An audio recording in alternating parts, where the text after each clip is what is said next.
Hello everyone, this is Neha Gupta. Welcome to Mehra classes. तो आज जैसे कि आपको पता है कि 1 जून 2025 को जो है हमारा असिस्टेंट प्रोफेसर का एग्जाम हो चुका है। तो कैसा गया आप लोगों का एग्जाम? मुझे लगता है अच्छा ही गया होगा। तो आज हम ले आए हैं इसके आंसर की। कौन कौन से क्वेश्चंस आए थे, उनके आंसर्स क्या है, मैं ये आपसे आज की क्लास में डिस्कस करूंगी। चलिए देखिए, ये फर्स्ट क्वेश्चन क्या बोला गया है। The necessary and sufficient condition for a function F defined on a interval I lesser than R, subset of R to be continuous at A belongs to I is that for each sequence, कोई भी sequence अगर मैं ये लेती हूँ इन I which converges to A we have limit, मतलब ये जो है ये लिमिट जो है किस पे कन्वर्ज करेगी इस बारे में जो है डिस्कस करना है। तो इसका जो है वो हमेशा कन्वर्ज करेगी f ऑफ A पे। तो सी ऑप्शन मेरा ट्रू होगा। सेकेंड क्वेश्चन देखिए, if a real valued function, कोई भी वैल्यूड फंक्शन एफ एक्स जो अगर कंटिन्यूस है a closed interval A B में, then it attains its supremum and infimum value, जो है सुप्रीमम और infimum value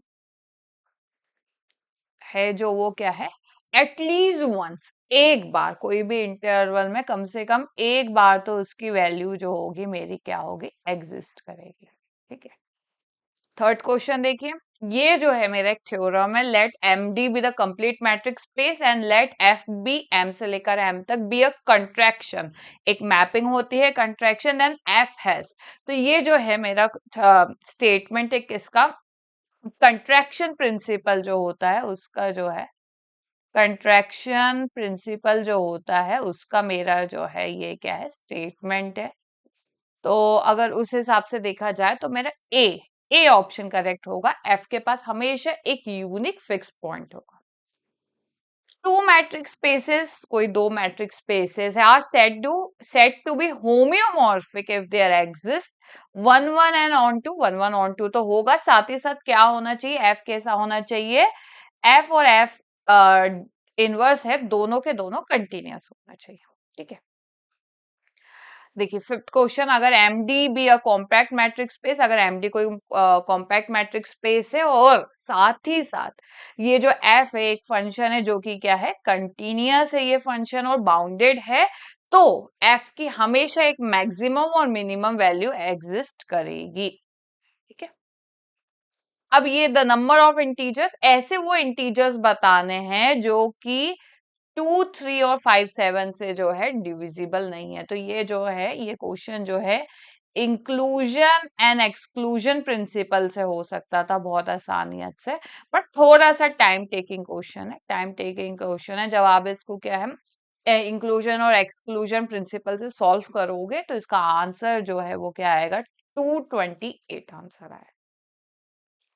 The remainder when 3 to the power 247 is divisible by 25, ये जो है ये क्वेश्चन जो है मेरा यूलर फाई थ्योरम है, मेरी यूलर फाई थ्योरम जो है उससे सॉल्व हो सकता है, जो कि a to the power 5n is congruent to 1 mod n से होता है। इसका इस फॉर्मूले से हम निकाल सकते हैं बहुत आसानियत से, जहां पर ये होता है कि जीसीडी ऑफ एन और ए जो होता है वो क्या होना चाहिए, 1 होना चाहिए। तो आप जब इस फॉर्मूले को यूज करोगे तो आपका क्या है, ए आंसर करेक्ट आ जाए।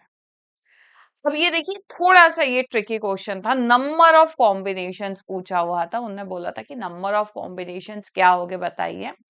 तो ये वाला क्वेश्चन का आंसर जो है वो क्या है, बी ऑप्शन करेक्ट है। थोड़ा सा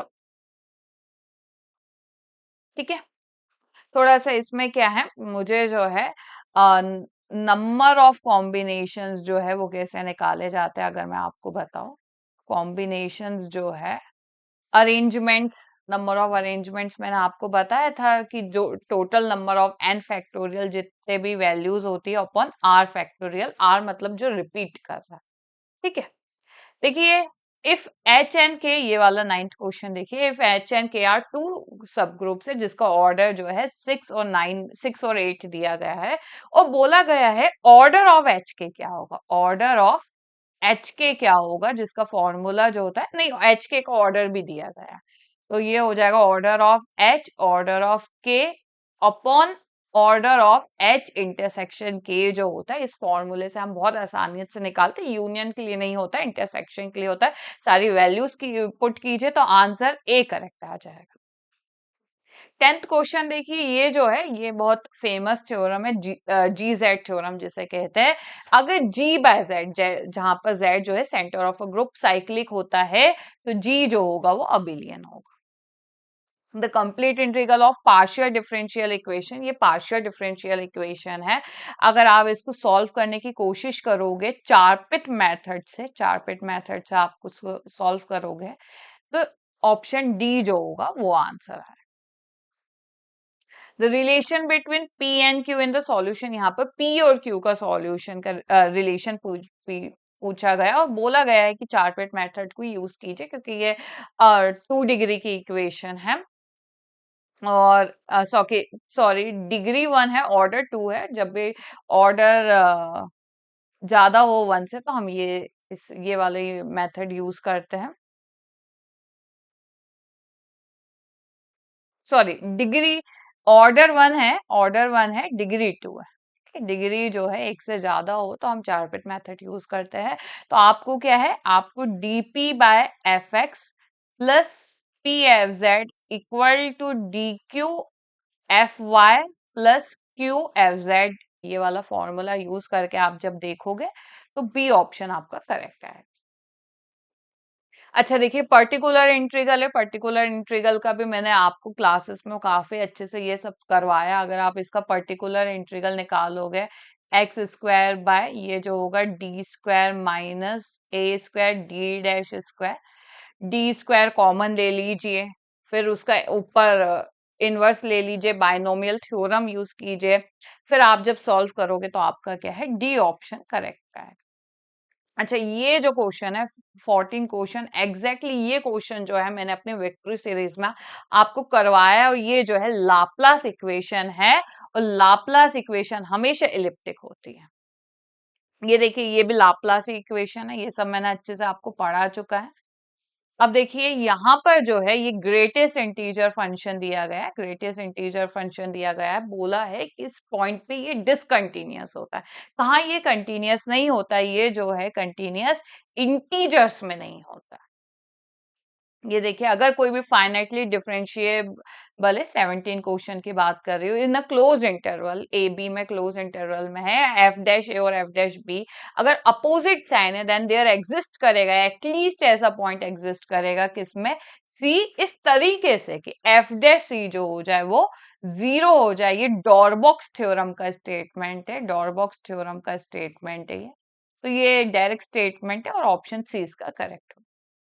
Let f be a real valued bounded function defined on the interval a, closed interval ab. Then f is Riemann integrable for each epsilon greater than 0. There exist करेगा ऐसा partition. तो यहाँ पर पूछा गया था, ये जो है ये भी statement है जो कि रीमान इंटीग्रेबिलिटी थ्योरम का स्टेटमेंट है, वो उसका direct answer B option correct. ठीक है, कोई भी बाउंडेड रियल वैल्यूड फंक्शन दिया गया है तो वो रीमान इंटीग्रेबल तभी होता है जब उसका लोअर रीमान इंटीग्रल और अपर रीमान इंटीग्रल जो हो जाए सेम हो जाए। ये जो होता है ये लोअर रीमान इंटीग्रेबल होता है, और ये जो होता है इसको जो है हम क्या है, अपर रीमान इंटीग्रेबल बोलते हैं। ठीक है, अगर ये दोनों सेम है तो मैं कहूंगी फंक्शन जो मेरा क्या है, रीमान इंटीग्रेबल है। एफ अगर कोई भी क्लोज इंटरवल में कंटिन्यूअस है, और जहां पर एम और एम क्या है मेरी, स्मॉल एम इन्फीमम है, कैपिटल एम सुप्रीमम है, तो देयर एग्जिस्ट करेगा ऐसा पॉइंट इस तरीके से कि कोई तो पॉइंट ऐसा करेगा, क्योंकि कंटिन्यूटी तो एफ सी इक्वल टू के हो। ठीक है, अगर डिफरेंशिएबल होता है तो एफ डैश सी हो जाता है। ठीक है, ये देखिए ये जो है फंडामेंटल थ्योरम ऑफ होमोमॉर्फिज्म का स्टेटमेंट है कि कोई भी homomorphism of a group onto बहुत एक इंपॉर्टेंट वर्ड है, onto group G dash with a kernel K, then G is isomorphic. इसके आइसोमॉर्फिक होता है जी बाय कर्नल ऑफ के, जो है वो हमेशा आइसोमॉर्फिक होता है जी डैश के। तो सी ऑप्शन करेक्ट है।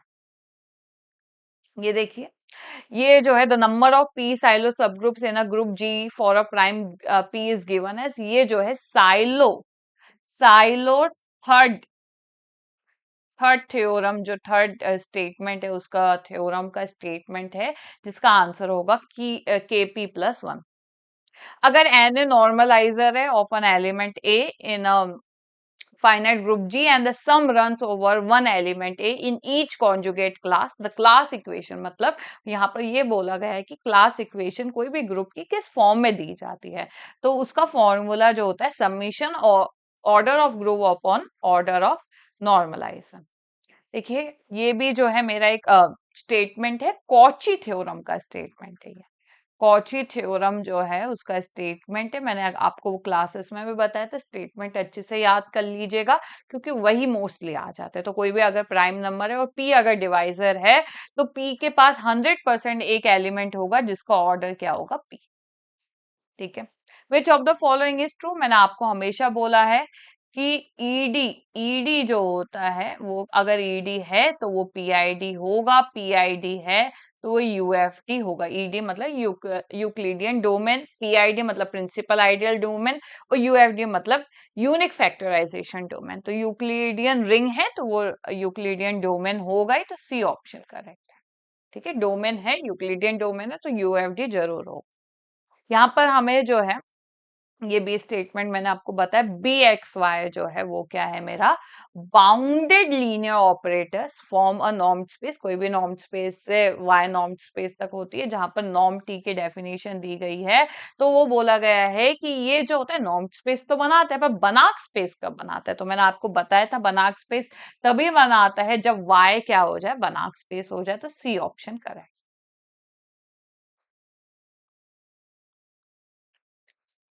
ये देखिए, अगर दो वेक्टर्स है हिल्बर्ट स्पेस में, तो कौन सा स्टेटमेंट ट्रू है, तो ये जो है आप अगर ध्यान से देखोगे तो ये जो है मेरा क्या है, पैरेलेलोग्राम, पैरेलेलोग्राम लॉ जो है वो है ये, और statement D, D correct. Vessels inequality पिछले बार भी आया था, इस बार भी आया है, आपको डायरेक्ट क्वेश्चन बोला गया है कौन सा स्टेटमेंट ट्रू है, तो बी का।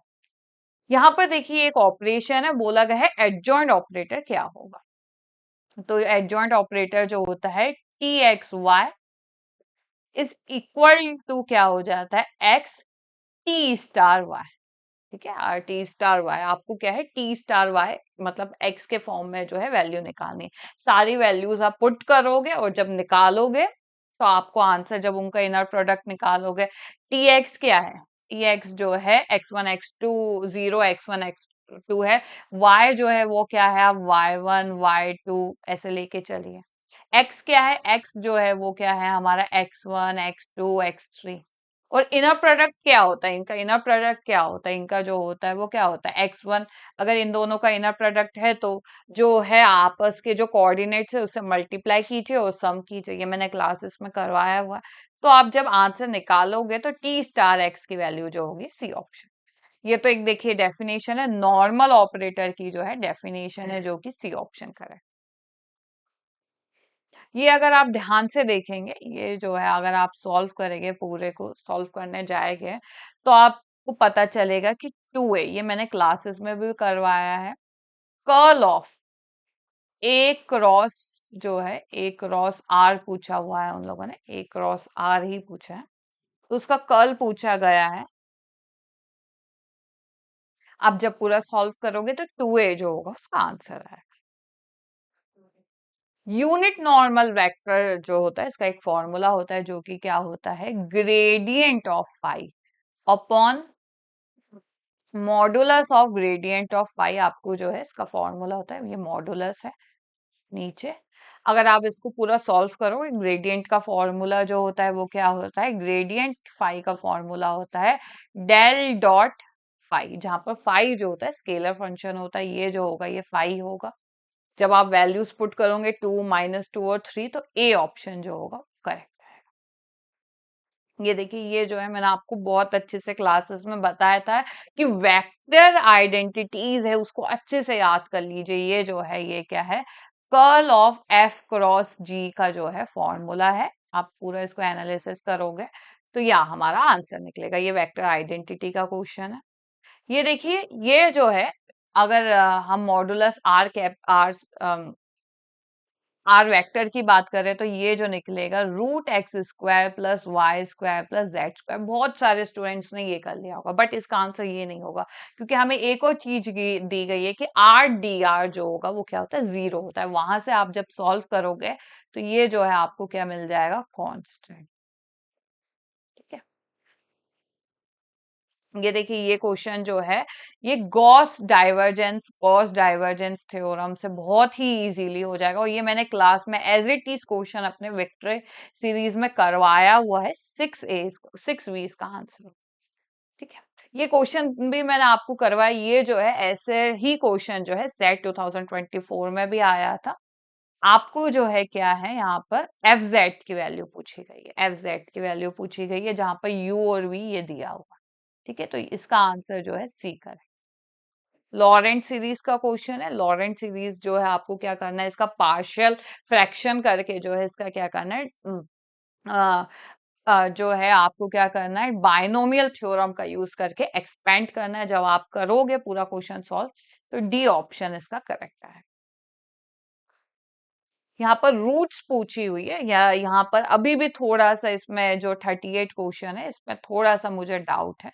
जहां तक है 1 root lies in each quadrant, क्योंकि बहुत ही लंबा इसका आंसर निकलेगा। हर क्वाड्रेंट में एक ना एक रूट तो होगी जहां तक मुझे लगता है, बट फिर भी इसको चेक करना होगा। ये देखिए, स्वार्ट्स कॉम्प्लेक्स एनालिसिस की जो स्वार्ट्स लेमा है उसका है ये क्वेश्चन। स्वार्ट्स लेमा मैंने आपको एज ए सेम ये क्वेश्चन जो है मैंने आपको क्या है करवा चुका है क्लास में। तो आप देखोगे तो ए ऑप्शन करेक्ट है, स्वार्ट्स लेमा स्टिक। बस कुछ भी नहीं, यहाँ देखिए, यहाँ आपको टी इनवर्स डब्ल्यू पूछा गया है। बेसिकली अगर हम इन दोनों को कंपेयर करें तो ये टी इनवर्स डब्ल्यू जो आएगा क्या आएगा, जेड। वो लोग कह रहे हैं जेड की वैल्यू क्या है। अगर आप इन दोनों को लोगे तो यहाँ से क्या है, जेड की वैल्यू इजीली निकल जाएगी, और जो आएगा बी ऑप्शन करेक्ट है। The first Shankaracharya, who served as a freedom fighter, educationist, social activist, and worked as a professor of mathematics, जो कि प्रोफेसर है। मैंने आपको इनके बारे में काफी डिटेल में भी बताया, जो कि क्या है, स्वामी भारती कृष्ण तीर्थ। ठीक है, अब ये देखिए, इसमें से जो है आपको पूछा गया कौन सा स्टेटमेंट करेक्ट नहीं है। फर्स्ट आप देखोगे तो ये कॉशी श्वार्ट्ज इनइक्वालिटी है। ठीक है, ये आप देखोगे तो ये पोलराइजेशन थ्योरम है। ये आप देखोगे तो ये अभी मैंने बताया पैरेललोग्राम वाला है, पैरेललोग्राम है। ये जो है वैसे ये ट्राइंगल इनइक्वालिटी कह दीजिए, ये जो होती है ऐसी नहीं होती है, इसमें जो है होता है लेसर देन और इक्वल टू वाला साइन आता है। तो डी ऑप्शन करें, नॉट ट्रू पूछा। क्वाड्रेटिक फॉर्म दिया गया है, बोला गया है कि इसका जो होगा मतलब पॉजिटिव डेफिनाइट होगा, सेमी डेफिनाइट होगा, इनडेफिनाइट होगा या नेगेटिव। आप जब इसके आइगन वैल्यूज निकालोगे, पहले तो इसकी आपको मैट्रिक्स निकालनी पड़ेगी, जो मैंने आपको क्लासेस में बताया हुआ है। 1 5 -2 आप देखेंगे तो ये जो है मैट्रिक्स निकलेगी। आइगन वैल्यूज देखिए, अगर दोनों आइगन वैल्यूज पॉजिटिव है तो पॉजिटिव डेफिनाइट होगा, और वही आएगी आइगन। ये देखिए, ये भी मैंने आपको बताया कि ये जो मैट्रिक्स होती है x1 x2 x3 रखिए, यहाँ पर x1 x2 और x3 रखिए, और फिर जो है बस मल्टीप्लाई कीजिए और कंपेयर कीजिए, तो आपका जो है आप जब देखोगे तो ऑप्शन जो बी है करेक्ट आएगा। ठीक है, कोई भी क्वाड्रेट मैट्रिक्स दी गई है उसको क्वाड्रेटिक फॉर्म में कैसे कन्वर्ट करना है वो मैंने आपको बता चुका है। ये देखिए, अब वही क्वेश्चन आ गया है जो उन्होंने बोला है कि ये क्वाड्रेटिक फॉर्म है, इसको जो है हमें क्या है मैट्रिक्स के फॉर्म में चेंज करना है। वही x1 x2 x3 रखिए, चेक कीजिए, तो आप चेक करोगे तो ऑप्शन सी जो होगा करेक्ट आएगा। ये देखिए, number of linearly independent solutions पूछे गए। इसमें से क्या है आपको, अगर ये जो है क्या है, सेकंड ऑर्डर इक्वेशन है, सेकंड ऑर्डर इक्वेशन है, तो अगर कभी भी इसके फॉर्म में आए तो आपको क्या है, y double dash plus P cube plus P Y plus R Y dash आएगा। इक्वल टू आर में चेंज करना है आपको, और इससे चेक करना। अगर आप देखोगे यहाँ पर पी क्यू आर की वैल्यू निकालोगे, अगर 1 प्लस पी प्लस क्यू जो हो जाए वो क्या हो जाए, 0 आ जाए, तो ई टू दी पावर एक्स जो होता है उसका कॉम्प्लीमेंट्री फंक्शन होता है। इसी तरीके से अगर आप चेक करोगे तो p प्लस क्यू एक्स जो होगा वो क्या आ जाएगा, 0 आ जाएगा। तो x जो होता है उसका कॉम्प्लीमेंट्री फंक्शन होता है, दोनों ही लीनियरली इंडिपेंडेंट होते हैं। तो ए ऑप्शन करेक्ट होगा, आप चेक कर लीजिएगा। ये देखिए आ, ये जो है बेसिल्स फंक्शन पूछा गया है जब -1/2x है, तो एक रिजल्ट है जो मैंने आपको क्लासेस में करवाया, सी ऑप्शन करेक्ट हो।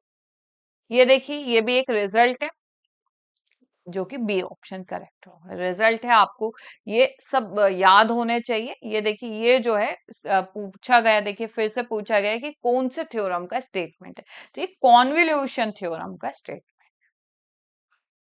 ये देखिए the complete integral of partial differential equation है।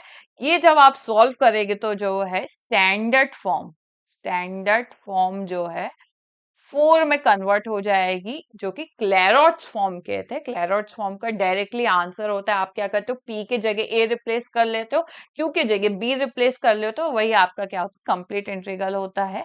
सी ऑप्शन करेक्ट होगा। एज इट इज क्वेश्चन मैंने ये आपको वेक्टर सीरीज में करवाया, ठीक है।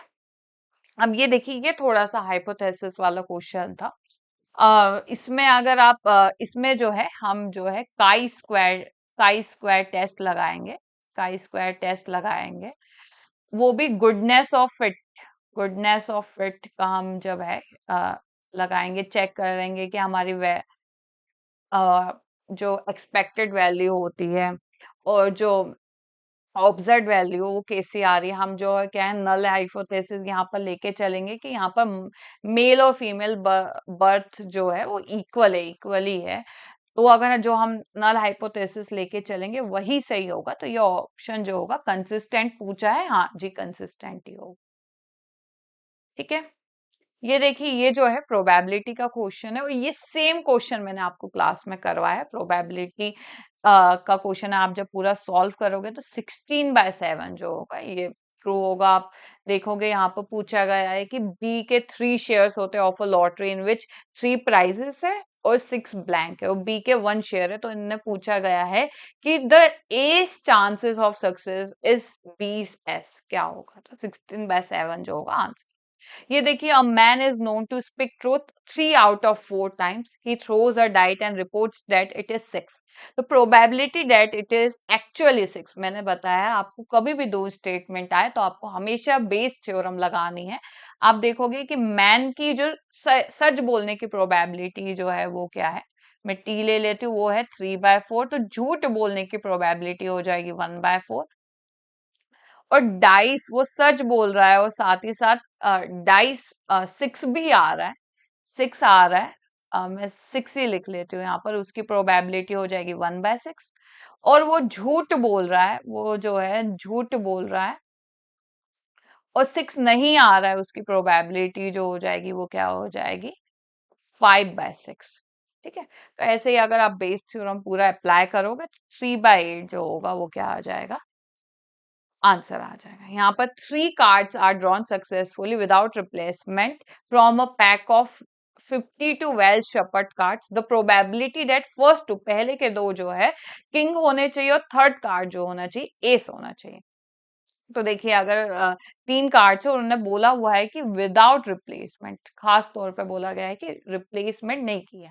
तो देखिए टोटल कितने किंग्स है, 4 किंग्स होते हैं और टोटल कार्ड्स कितने, 52। पहला कार्ड तो किंग उठा लिया, 52 मेरे ऑप्शंस थे। फिर अब किंग एक तो जा चुका है किंग, अब कितने किंग्स बचे, अब 3 बचे और कार्ड्स कितने बचे, 51। अब एस एस टोटल कितने हो गए, टोटल तो अब मेरे पास कितने, क्योंकि रिप्लेसमेंट नहीं, जो एक विदाउट रिप्लेसमेंट मतलब वापस नहीं डाले जा रहे हैं, जो एक बार उठा लिया मतलब उसको उठा दी। तो अब कितने कार्ड्स बचे, 50 बचे हैं। और एस आने की क्या प्रोबेबिलिटी, कितने मेरे पास ऑप्शन है, 4 ऑप्शन है। जब आप इसको सॉल्व करोगे तो सेकंड ऑप्शन करेक्ट आएगा। न्यूटन रेफसन मेथड, एग्जैक्टली ये क्वेश्चन मैंने आपको बहुत बार क्लासेस में करवाया, जो कि 2 होती है उसका ऑर्डर ऑफ कन्वर्जेंस। आप देखेंगे टोटोलॉजी अगर देखा जाए तो ये देखिए ये जो होता है ये क्या है, मेरा ए ऑप्शन में देखूंगी तो ये जो होता है पी डॉट क्योंकि ये कंजंक्शन है, ये क्या हो जाएगा, 0 हो जाएगा। ये आप देखोगे तो p प्लस p कॉम्प्लीमेंट, ये जो हो जाएगा 1 हो जाएगा। 1 मतलब टोटोलॉजी, और बाकी तो क्या हो जाएगा, आपके आंसर नहीं आएंगे।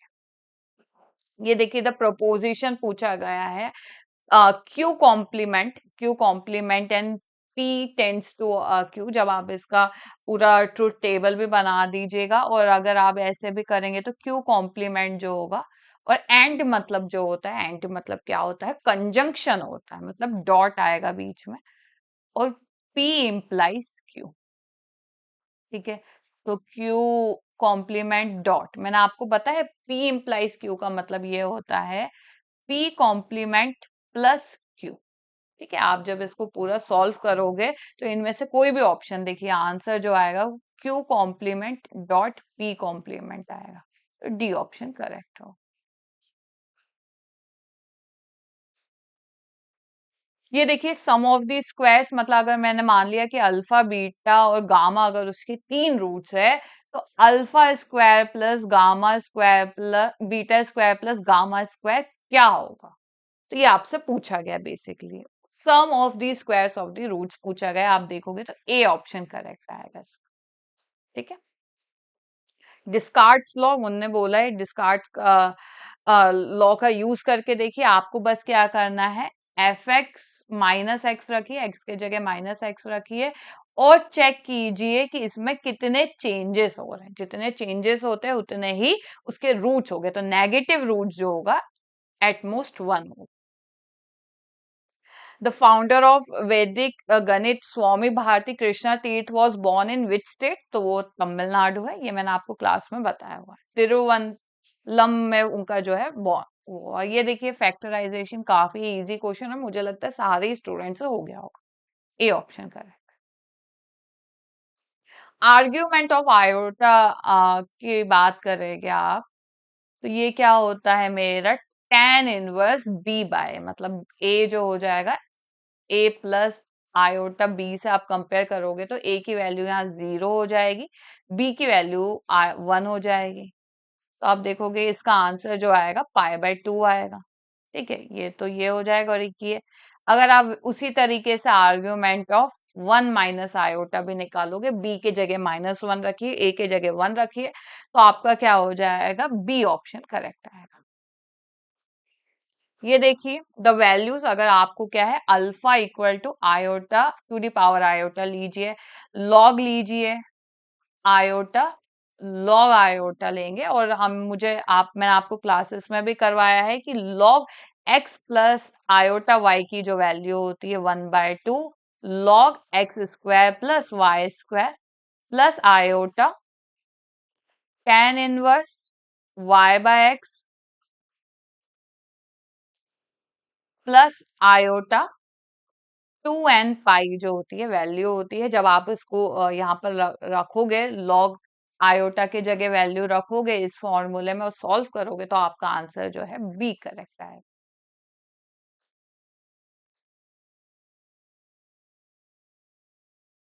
ये देखिए, पूछा गया है कि कहाँ पर जो है मेरा फंक्शन एनालिटिक नहीं है, तो z-1 इक्वल टू 0, z=1, यहाँ पर जो है एनालिटिक नहीं होगा। ये देखिए, ये जो है कॉची इंटीग्रल टेस्ट से काफी इजीली हो सकता है, और मैंने काफी क्लास में आपको करवाया भी है। कॉची इंटीग्रल थ्योरम कह दीजिए, उससे बहुत इजीली हो जाएगा, जो कि आंसर 0 आएगा। फिर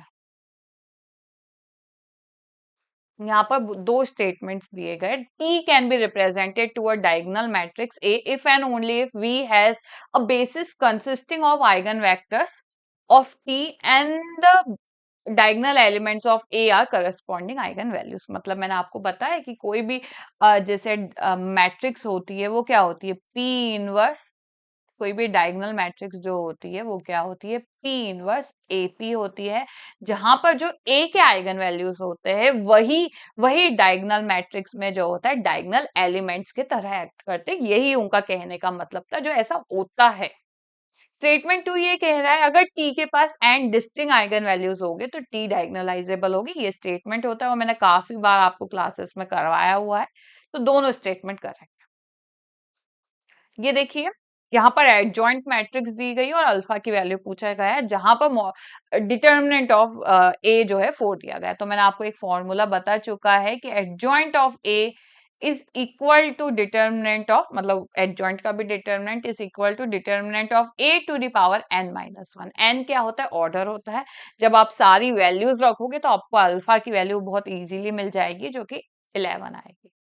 यहाँ पर देखिए इनवर्स ऑफ अ मैट्रिक्स निकालना बहुत ही इजी है। ए इनवर्स क्या होता है?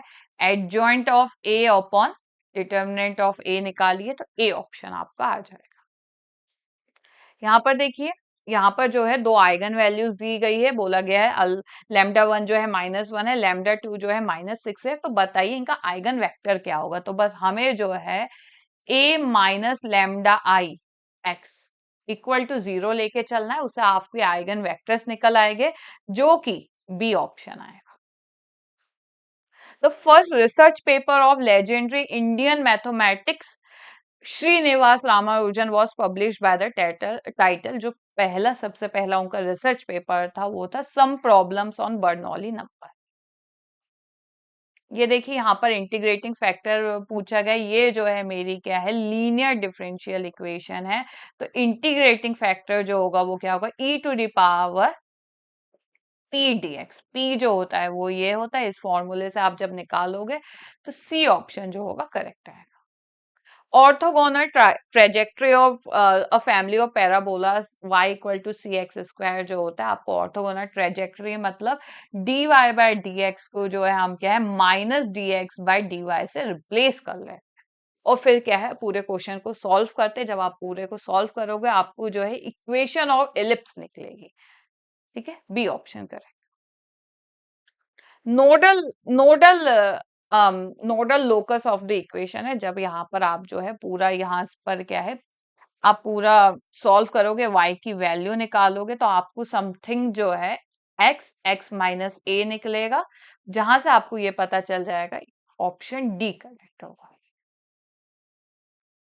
पर्टिकुलर इंटीग्रल पूछा गया है, इस डिफरेंशियल इक्वेशन का जो है पर्टिकुलर इंटीग्रल निकला पूछा गया है। ये इसको आप अगर अलग करोगे e to the power 2x, e to the power 2x plus क्या आ जाएगा? 1 आएगा, ये हमारा आएगा। जब आप डी क्यूब प्लस 1 जो है, मतलब डी के जगह जो है, क्योंकि हमारा फॉर्मूला होता है e to the power A x का जो होता है, हम क्या करते हैं, हम जो ए होता है उसको क्या करते हैं? पुट करते हैं। ठीक है, जो भी ए होता है पुट करते हैं, वही हमारा आंसर आता है। तो आप देखोगे बी ऑप्शन करेक्ट। ये देखिए ये वही बात है, जो कॉम्प्लीमेंट्री फंक्शन निकालने का तरीका होता है, बोला है अगर ये कंडीशन ट्रू है तो कौन सा मेरा कॉम्प्लीमेंट्री फंक्शन होगा? तो एक्स स्क्वायर जो होता है वो आंसर हो। ये देखिए ये एज इट इज ये सेम क्वेश्चन जो है मैंने अभी ही आपको कुछ दिनों पहले विक्ट्री सीरीज में करवाया था, जो कि इटरेशन इटरेशन मेथड जो होता है कभी कब कहा जाता है कि कन्वर्जेंट होगा? जब उसका मॉडुलस का डेरिवेटिव 1 से छोटा हो जाए। गॉस साइडल मेथड जो होती है वो कन्वर्जेंट, ये भी मैंने आपको क्लास में करवाया था कि कोई भी गॉस साइडल मेथड जो है उसको पूरा अप्लाई करने से पहले, एक्स वाई जेड की वैल्यू निकालने से पहले हमें जो है ये चेक करना पड़ता है कि मैट्रिक्स स्ट्रिक्टली डायगोनली डोमिनेंट है कि नहीं। यहाँ पर जो है Runge Kutta method of third order, तो solution correct to the 4 decimals पूछा गया है। रंगाकुट्टा मेथड का जो है आपको अगर मैं बता दूं, y1 equal to y not 1/6 k1 plus 4k2 plus k3 का फॉर्मूला आपको डायरेक्टली अप्लाई करना है, जो आपको ऑलरेडी पता होगा। अप्लाई कीजिए, वैल्यूज पुट कीजिए, तो बी ऑप्शन जहां तक है मुझे लगता है कि यही करेक्ट। यहाँ पर ये थोड़ा-सा मुझे भी ऐसा लगा कि ये काफ़ी टाइम टेकिंग क्वेश्चन था, इतना लंबा क्वेश्चन था, बहुत मुश्किल था इसे करना। अगर आप सॉल्व करते तो जो होता मेरा फॉर्मूला होता yn equal to yn minus one plus h f x n minus one y n minus one जो होता मेरा फॉर्मूला होता। आपको बस वैल्यूज पुट करते जानी है अप टू 0.5। बहुत ही चार चार इटरेशन फॉलो करनी पड़ेगी, तब जाके आपका आंसर आएगा, जो कि डी ऑप्शन है। ये देखिए ये मैंने क्लास में बताया चुका है, सिम्पसन्स 1/3 रूल जो होता है वो कब अप्लाई किया जाता है? जब मेरे आंसर्स आते हैं, कैसे आते हैं? वो हमेशा पैराबोला होता है। कनेक्टेड प्लेनर सिंपल ग्राफ के पास अगर 20 वर्टाइसेस और हर एक की डिग्री 3 हो, तो in how many regions does a representation of this planar graph split in the plane. देखिए ऐसे क्वेश्चंस मैंने आपको क्लासेस में करवाया हुआ है, वेक्टर सीरीज में करवाया हुआ है कि यूलर थ्योरम जो होती है उसका हम काफी अच्छे से यूज करके जो है इसको कर सकते हैं, जो कि क्या कहती है V minus e plus r equal to 2। V मतलब नंबर ऑफ वर्टाइसेस, E मतलब नंबर ऑफ एजेस, R मतलब रीजन्स। अब मैम यहाँ तो वर्टाइसेस के बारे में कुछ बोला नहीं गया है, तो हमें जो है हैंड शेकिंग लेमा पता हुआ है, जो कि क्या बोला जाता है, sum of degree of vertices equal to 2 into number of the edges. तो यहाँ पर क्या है, कितनी वर्टाइसेस है, 20 वर्टाइसेस और हर एक की डिग्री क्या है, 3 है। तो ये हो जाएगा 20 इंटू 3 इक्वल टू 2 ई, और जो एजेस आ जाएगी वो क्या आ जाएगी, नंबर ऑफ ई की वैल्यू जो आ जाएगी वो क्या आ जाएगी, वो आ जाएगी मेरी 30। अब वैल्यू पुट कीजिए, v के जगह 20, e के जगह 30, तो आपका जो है 12 आंसर आएगा। One of the eigen values of, मैंने बहुत ये भी क्लास में बताया कि ये मैंने वेक्टर सीरीज में भी ये क्वेश्चन करवाया था कि one of the eigen value जो होती है सिंगुलर मैट्रिक्स का हमेशा डिटर्मिनेंट जो होता है 0 होता है और उसकी 0 आइगन वैल्यू 100% होती है। केलर हैमिल्टन थ्योरम ये कहता है कि every square matrix satisfied its own characteristic equation. कोई भी अगर अपर ट्रायंगुलर मैट्रिक्स होगी, अपर ट्रायंगुलर मैट्रिक्स जो होती है ए बी 0 सी फॉर्म में है, तो उसका इनवर्स भी हमेशा अपर ट्रायंगुलर ही होगा। कंट्रा पॉजिटिव ऑफ द इम्प्लीकेशन जो होता है वो ये होता है not Q implies not P. Same question मैंने वेक्टर सीरीज में बताया हुआ है, जो कि ए ऑप्शन करेक्ट होता है। मीन डेविएशन, ये थोड़ा सा आपको कंफ्यूजन होगा, मीन डेविएशन लीस्ट तभी होता है जब वो मीडियम, ठीक है, मीडियम से अगर हम मेजर करें। ये भी क्वेश्चन जो है इस तरीके का क्वेश्चन मैंने आपको करवाया है कि समीशन एफ आई मतलब फ्रीक्वेंसी एक्स आई माइनस एम, एम मतलब यहाँ पर मीन से पूछा गया है तो मीन ही निकाले गए, upon summation of F I हो जाए। तो इस फॉर्मूले से जो है निकलता, आप देखोगे तो बी ऑप्शन जो होगा वो मेरा करेक्ट। यहाँ पर भी देखिए, यहाँ पर जो है ये नॉर्मली इन लोगों ने जो है फॉर्मूला पूछा गया, अगर v number of degree of freedom of T distribution होगा तो उसका प्रोबेबिलिटी डेंसिटी फंक्शन कैसा दिया होगा, तो ये एक फॉर्मूला बेस्ड क्वेश्चन है, A option correct, sorry A नहीं C option correct, C option जो है वो क्या है, D sorry, D option formula based question है। V अगर number of degrees of a freedom of chi square distribution होता, अगर मीन और variance of chi square distribution क्या होना चाहिए, अगर V नंबर ऑफ डिग्री है तो इसका ऑप्शन जो होगा वो क्या हो जाएगा, सी हो जाएगा।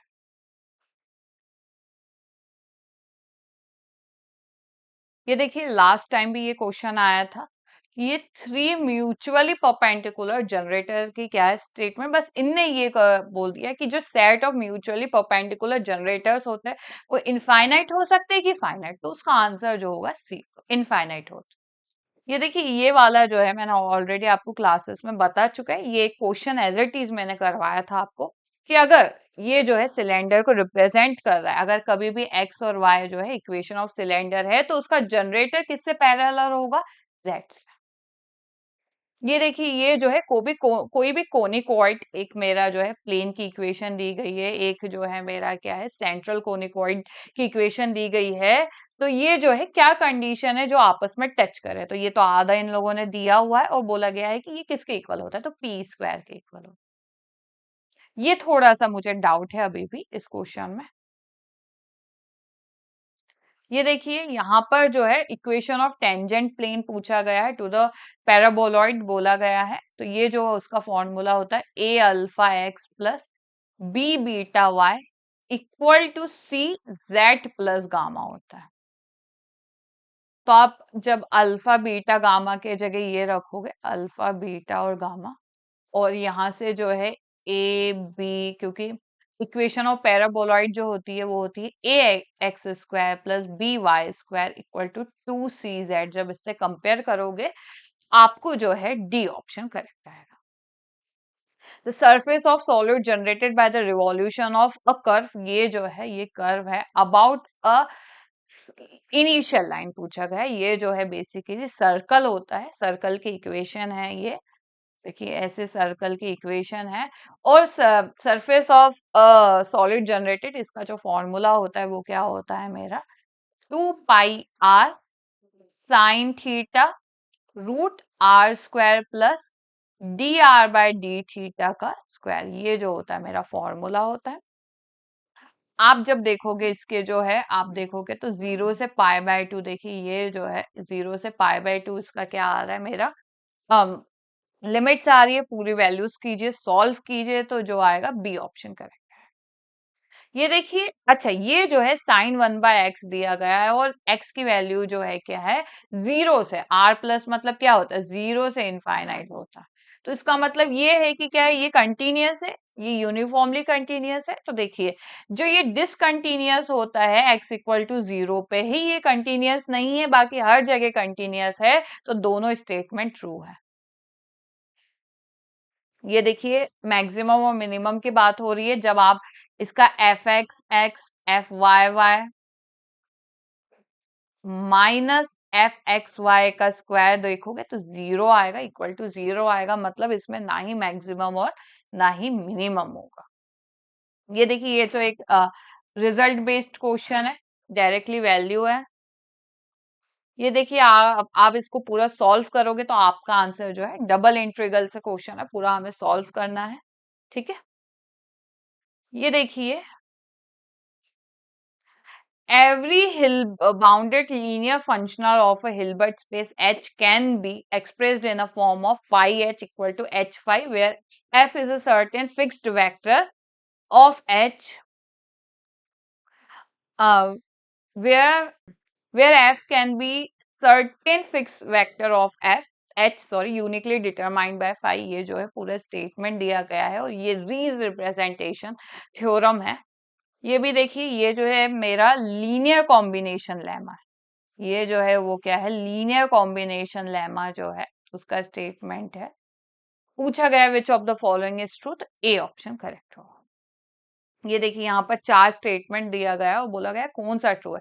कोई भी फाइनाइट डायमेंशनल नॉर्म्ड स्पेस है तो उसका सबसेट जो होगा M is compact if and only if close and unbounded होगा। नहीं, ऐसा नहीं होता। ये क्वेश्चन मैंने बहुत बार अपनी क्लासेस में आपको करवाया हुआ।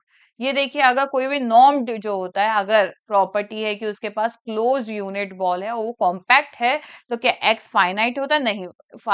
एक्स इनफाइनाइट डायमेंशन होता है? नहीं, एक्स तो होता है फाइनाइट डायमेंशन।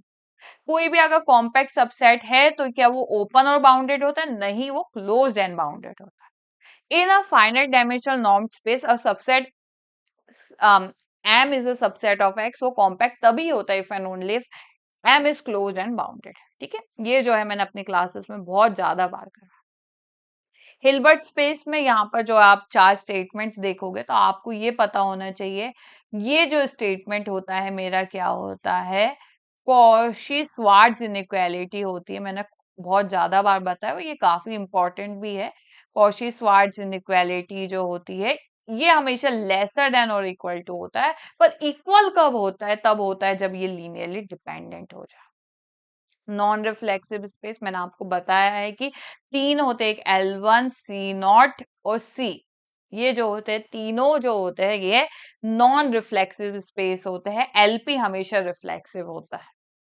ठीक है, अगर I जो है मतलब सेट ऑफ द इंटीजर्स जो है रिंग है, उसका आइडियल क्या होगा? तो मैंने आपको बताया अगर जो है I जो होता है प्लस जो इसका आइडियल होता है वो क्या होता है NI जो N मतलब N जो होता है वो क्या होता है मेरा Z से ही मतलब इंटीजर से ही बिलोंग करता है, इस तरीके का ही होता है। अगर इन चारों ऑप्शन से देखे तो ये जो है ये क्या है 2Z टाइप का बन रहा है। 2I ले लो या Z ले लो, दोनों एक ही बात है। C ऑप्शन करेक्ट है, तो ये इसका आइडियल हो। The set of the residue classes mod M is a ring without zero divisors under addition and multiplication। Set of residue classes का मतलब हो रहा है यहाँ Z M की बात हो रही है। तो ये विदाउट जीरो डिवाइजर कब होता है, मैंने आपको बताया है, जब वो प्राइम हो। ये देखिए, the field of the integer mod 11, the number of elements in the field इस है। अगर कोई भी एफ एक्स जो है वो कैसा है, फील्ड ऑफ द इंटीजर्स है जो कि Z11 एक्स टाइप का है, अपॉन एक्स स्क्वायर प्लस 1 है, तो इस ये फील्ड है, तो इसमें जो होता है नंबर ऑफ एलिमेंट्स कैसे हो गए, तो मैंने आपको बताया ये जो होता है इसको लीजिए 11, और नीचे की जो इरेड्यूसिबल होता है इक्वेशन होती है उसकी जो डिग्री है क्या है 2, तो 121 जो होगा आंसर। द एक्सटेंशन के of a field F is called algebraic extension, तभी कहा जाता है अब हर एक एलिमेंट जो हो जाए वो क्या हो जाए, एल्जेब्रिक हो जाए, सम एटलीस्ट नन नहीं, हर एक होना चाहिए। विच of the following is not correct, अगर देखिए आप जो है मॉट पी टेस्ट यूज करोगे, मॉट पी टेस्ट यूज करोगे इसमें, तो आपको समझ में आएगा कि सी ऑप्शन करेक्ट। आप चेक कीजिएगा कि देखिए कि इसमें आप एक बार 0 रखिए, 1 रखिए, 2 रखिए, चेक कीजिए, तो यहाँ पर जो है आप देखेंगे, आप देखोगे तो जैसे ही मैं जो है यहाँ पर क्या 4 रखती हूँ, तो 4 क्यूब प्लस 4 प्लस 2 जो होगा वो क्या हो जाएगा 70, और उसका मॉड 7 जो होगा 0 आ जाएगा, तो ये जो होगा इरेड्यूसेबल नहीं हो जाएगा, फिर रिड्यूसेबल हो जाएगा, बाकी सब इरेड्यूसेबल हो। देखिए विच of the following is true statement, ये बेसिकली जो देखा जा रहा है ये पॉजिटिव पॉजिटिव लीनियर ऑपरेटर की स्टेटमेंट है कि कोई भी बाउंडेड जो होता है, बाउंडेड लीनियर ऑपरेटर है तो t greater than equal to 0 अगर है तो ये होगा, बट इफ एंड ओनली तभी ट्रू होगा जब वो सेल्फ एडजॉइंट हो जाए। ठीक है, which of the following is LP space, मैंने आपको यही बताया कि ये जो होते हैं ये रिफ्लेक्सिव नहीं होते, सिर्फ एलपी जो होता है वो क्या होता है, रिफ्लेक्सिव होता है। ये देखिए, ये जो है बाउंडेड लीनियर ट्रांसफॉर्मेशन का जो है मेरा क्या है, ये स्टेटमेंट है, उसकी डेफिनेशन पूछी गई है, और उसका नॉर्म, नॉर्म ऑफ टी कैसे डिफाइन होता है, ये जो होता है वो क्या होता है, सी ऑप्शन करेक्ट। ये थोड़ा सा, यही इन्फिमम तो होता ही नहीं है, सुप्रीमम होता है, बट ये थोड़ा सा हमें देखने की जरूरत है। आइडेंटिफाई द करेक्ट स्टेटमेंट, अगर इसकी बात करें तो ओपन मैपिंग थ्योरम और क्लोज्ड मैपिंग थ्योरम एक ऐसी है जो कि सिंगल लीनियर ट्रांसफॉर्मेशन वहां पर अप्लाई होती है। ये देखिए, ये जो है मैंने स्टेटमेंट आपको क्लास में करवाया कि अगर कोई भी सीक्वेंस अगर वीकली कन्वर्जेंट है तो विच of the following is true, तो क्या लिमिट, लिमिट देखिए, अगर आपको नहीं भी पता होता कि वीकली कन्वर्जेंट क्या है, तो आपको पता है लिमिट हमेशा यूनिक होती है, ने का not unique. Every sequence diverge हो जाएगी, अगर कोई भी सीक्वेंस कन्वर्जेंट है तो उसकी सब सीक्वेंस हमेशा कन्वर्जेंट होती है, और इसकी जो नॉर्म ऑफ सीक्वेंस, सीक्वेंस का जो नॉर्म होता है वो हमेशा ही बाउंडेड होता है। ठीक है, तो डी ऑप्शन करें। Pythagoras theorem in ancient Indian mathematics is discovered by, ये मैंने अपनी क्लास में बहुत अच्छे से करवाया, और अभी विक्ट्री सीरीज में भी मैंने ये क्वेश्चन करवाया था जो कि बौद्धन ट्रू है। The idea of infinite series for the calculation of pi was developed by Madhavan, ये मैंने अपनी क्लासेस में, आप मेरे नोट्स देखोगे तो उसमें मैंने ये करवा चुका। The equation has no meaning me unless it expresses the thought of God who told this, तो ये जो है श्रीनिवासम रामानुजन ने बोला हुआ।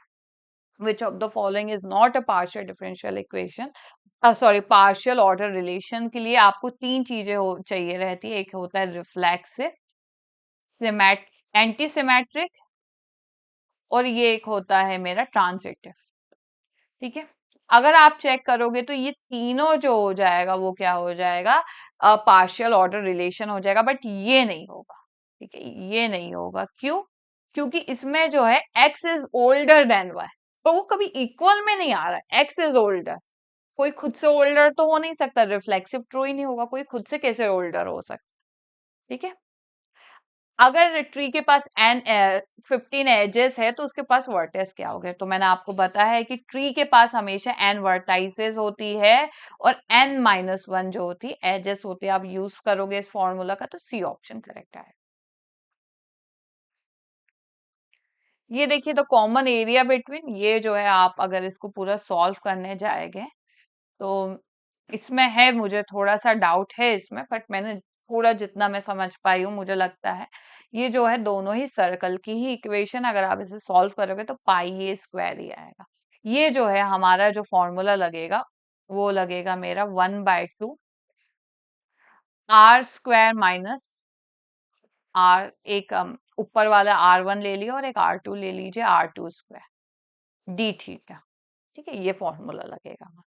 ये देखिए, ये जो है कॉची फर्स्ट लिमिट की जो थ्योरम है उससे बहुत इजीली हो सकता है, जहां पर क्या है, इसे जो हम है क्या ए एन कंसिडर करते थे और इसकी जो लिमिट है, इसकी जो लिमिट है वही क्या हो जाएगी, मेरी पूरे सीक्वेंस की लिमिट हो जाएगी जो कि 1 हो गई। तो ए पे कन्वर्ट कर, विच of the following is not true, अगर आप इसका एनालिसिस करोगे तो ये जो होगी, ये सीक्वेंस जो होगी मोनोटोनिकली इंक्रीजिंग भी होगी, बाउंडेड भी होगी, कन्वर्जेंट भी होगी, डाइवर्जेंट नहीं।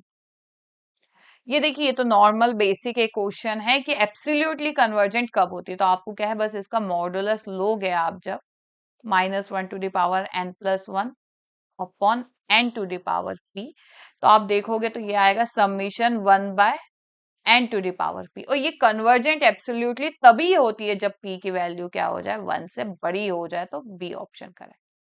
ठीक है,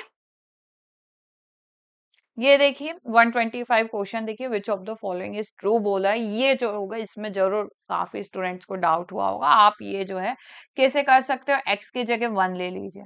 अब जैसे मैंने यहाँ 1 लिया तो ये क्या हो जाएगा, 1/1+1 मतलब 2 हो जाएगा। तो ये तो बड़ा होगा नहीं, पहला ऑप्शन ऐसे ही डिस्कार्ड। ठीक है, ऐसे ही डिस्कार्ड हो जाएगा।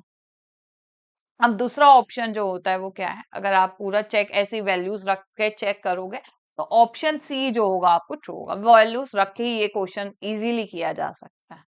ठीक है, यहाँ पर सीरीज दी गई है और बोला गया है ये सीरीज जो है कन्वर्ज कर रही है एल पे देन एनी रीअरेंजमेंट, मतलब अगर उसकी कोई भी सब सीरीज ले ले, हम लोग कोई भी सब सीरीज ले ले तो वो भी कन्वर्ज करेगी किस पे, उसी नंबर पे कन्वर्ज करेगी,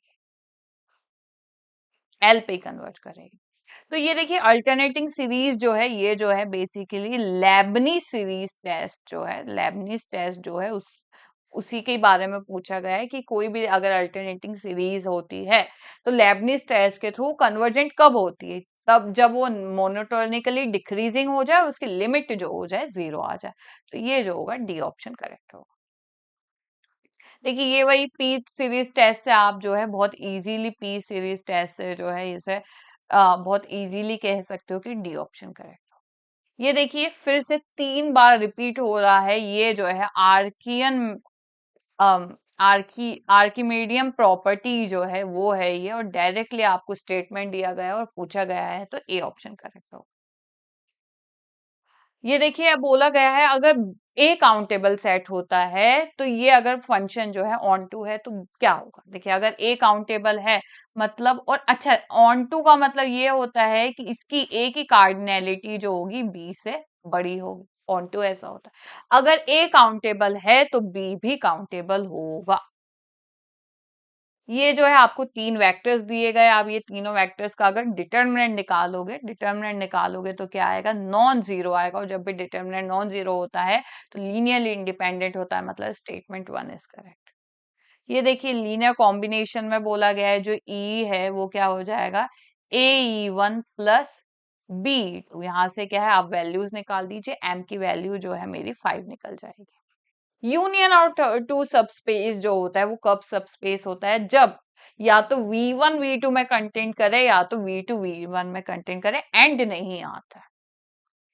कोई भी दो अगर वेक्टर स्पेस है which of the following is not true, देखिए ये जो है क्या है, ये तो लीनियर ट्रांसफॉर्मेशन होता है, लीनियर है, आइडेंटिटी ट्रांसफॉर्मेशन है, जीरो ट्रांसफॉर्मेशन हमेशा होता है, ये भी करेक्ट है, चाहे वो इसके आइडेंटिटी के इक्वल हो, चाहे वी के आइडेंटिटी के इक्वल हो या इसके आइडेंटिटी के इक्वल हो, दोनों ट्रू है।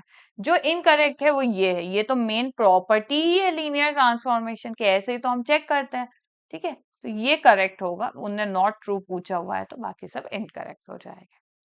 ये देखिए ये जो है हमें क्या है, ये मैट्रिक बेसिस का यूज करके जो है हमें क्या है इसकी मैट्रिक्स निकालनी है। आपको बस ये जो ट्रांसफॉर्मेशन दिया है वहां पर 1 0 रखिए, 0 1 रखिए, तो आपकी मैट्रिक्स जो है सी निकलेगी, सी ऑप्शन ट्रू। यहाँ देखिए the values of successive differentiation का यहाँ काफी बड़ा रोल आता है। आप अगर इसको पार्शियल फ्रैक्शन करोगे तो ये आएगा x + 1/2 1/x-1 plus 1/2 x plus 1 आएगा। आप जब इसको ऐसा करेगा और जब आप इसका क्या है फॉर्मूला यूज करोगे जो कि dn axn plus two the power m जो होता है वो क्या होता है मेरा, देखिए वो होता है n factorial upon, sorry n नहीं, ये जो होता है m factorial upon m minus n factorial होता है, तो ये होगा A x plus B to the power m minus n और a to the power n होता है। ये आप जब फॉर्मूला अप्लाई करोगे सॉल्व करोगे तो क्या हो जाएगा, ए ऑप्शन करेक्ट है। ये देखिए मैक्लॉरिन सीरीज हमें यूज करनी है, साइन एक्स की यूज करनी है। साइन एक्स का मुझे लगता है बहुत सारे स्टूडेंट्स जानते भी होंगे कि उसका क्या होता है, बी ऑप्शन करेक्ट होता है आप जब यूज करोगे फॉर्मूला। ये इसमें मुझे थोड़ा सा भी डाउट है, इसमें थोड़ा सा भी डाउट है। ये देखिए 139 क्वेश्चन देखिए, आपको क्या है एक बार n की वैल्यू 1 रखी, n की वैल्यू 2 रखी और चेक कीजिए कौन सा सेटिस्फाई कर रहा है, जो होगा वो क्या होगा, B option correct. The entire length of a cardioid पूछा गया है, आपको कार्डियोइड पूछा गया है मतलब लेंथ ऑफ आर्क, यहाँ पर रेक्टिफिकेशन का फॉर्मूला लगेगा जो कि क्या होता है मेरा, ये जो होगा θ1 से θ2 √r² plus dr/d theta square हो जाएगा, डी थीटा होगा। तो आप जब इस फॉर्मूले को अप्लाई करोगे और सॉल्व करोगे तो डी ऑप्शन करेक्ट होगा। ये देखिए बस कुछ भी नहीं, बाइलिनियर ट्रांसफॉर्मेशन मैंने क्लासेस में बताया, डायरेक्टली z1 की जगह इनफाइनाइट रखिए तो क्या मुझे w0 मिल रहा है, z2 की जगह आयोटा रखिए क्या w2 आयोटा मिल रहा है, तो ये एक ही केस पॉसिबल है जो कि -1/2 होगा। तो ये आप एक बार चेक कीजिएगा तो जरूर ये आंसर आएगा।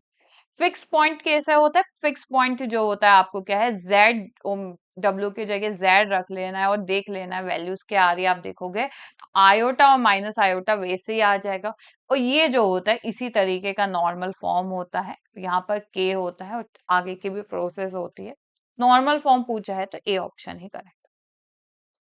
यहाँ पर रेसिड्यू बोला गया है कि रेसिड्यू एट आयोटा जो होता है वो क्या होता है, क्योंकि डबल रेसिड्यू है तो क्या फॉर्मूला होता है, limit z tends to iota d/dz हो जाएगा, z प्लस आयोटा का स्क्वायर अपॉन z² प्लस 1 का होल स्क्वायर। आप जब इसे पूरा को सॉल्व करोगे तो सी ऑप्शन मेरा आंसर आएगा। देखिए रेसिड्यू ऑफ z³ / z² - 1 हुआ और इंफिनिटी पे पूछा है, तो अगर कभी भी रेसिड्यू एट इंफिनिटी पूछा जाता है तो मैं क्या करती हूँ, माइनस आगे आ जाता है और sum of all the residues at poles निकालती हूँ। जब आप इसको निकालोगे तो -1 जो है मेरा आंसर आ जाएगा। ये थोड़ा सा ट्रिकी क्वेश्चन था, बहुत सारे स्टूडेंट्स को लग रहा होगा मैम कैसे किया जाए। कुछ भी n के जगह 2 रख लो, n की जगह 2 रखोगे आप तो tan पाई z आएगा। इनने बोला है रेसिड्यू z इक्वल टू 1/2 आएगा, जब आप देखोगे तो इसके पास जो आएगा पोल आएगा किस पे, एट z इक्वल टू 1/2। ठीक है, रेसिड्यू एट पोल कैसे निकलता है, वो भी लीनियर, लीनियर आएगा। रेसिड्यू एट पोल कैसे निकलता है, z-1/2 tan पाई z। जब आप इसकी लिमिट रखोगे यहाँ पर लिमिट z टेंस टू 1/2 रखोगे, सॉल्व करोगे तो डी ऑप्शन करेक्ट आएगा। ये जो है आप देखोगे ये इंटीग्रल को कैसे निकालना है। देखिए सबसे पहली चीज जो है, एक हमारे पास एक वो होता है कि हम जो इसे क्या है बहुत ही इजीली स्टोक्स थ्योरम से कर सकते हैं। एक रिजल्ट और होता है कि अगर मेरा कर्ल ऑफ f 0 आ जाए तो इंटीग्रल पूरा 0 हो जाए। आप देखोगे इसका कर्ल 0 आ जाएगा, पूरा आंसर 0 हो जाएगा। इक्वेशन देखिए ये जो है मेरा एक रिजल्ट बेस है, सर्कल कब, ये इक्वेशन जो है कोनिक की इक्वेशन है, कब इसको सर्कल होता है, जब C option L equal to m हो जाए और k की वैल्यू 0 हो जाए। कोऑर्डिनेट्स ऑफ सेंटर कोनिक दिया गया है, ये मैंने ऐसा क्वेश्चन एज इट इज करवाया हुआ है आपको, विक्ट्री सीरीज में भी ये करवाया हुआ है कि कोऑर्डिनेट्स ऑफ सेंटर कैसे निकाला जाता है। इसको हम एफ कंसिडर करते हैं, एफ एक्स इक्वल टू 0 लीजिए, एफ वाई इक्वल टू 0 लीजिए, या तो सॉल्व करके वैल्यू निकाल दीजिए एक्स वाई की, या तो डायरेक्टली आप ऑप्शंस के थ्रू भी चेक कर सकते हैं। तो ए option correct. Equation of tangent, ये तो हमें याद ही करना था, इक्वेशन ऑफ टेंजेंट पूछी गई है, तो ये डी ऑप्शन। देखिए last, the general equation of cone of second degree which passes through coordinate axis जो होता है, वो इक्वेशन जो होती है वो बी ऑप्शन है, ये मैंने आपको क्लास में करवा चुका। तो मुझे लगता है आपने जो है आज की क्लास के क्वेश्चंस मैच कर लिए होंगे। प्लीज कमेंट कीजिए कि आपका कितने क्वेश्चन सही गए, आप कितना अच्छे से कर पाए, आप क्वालिफाई जरूर करेंगे। मुझे पूरी उम्मीद है आप जरूर क्वालिफाई करेंगे। तो आज के लिए इतना ही। Thank you so much.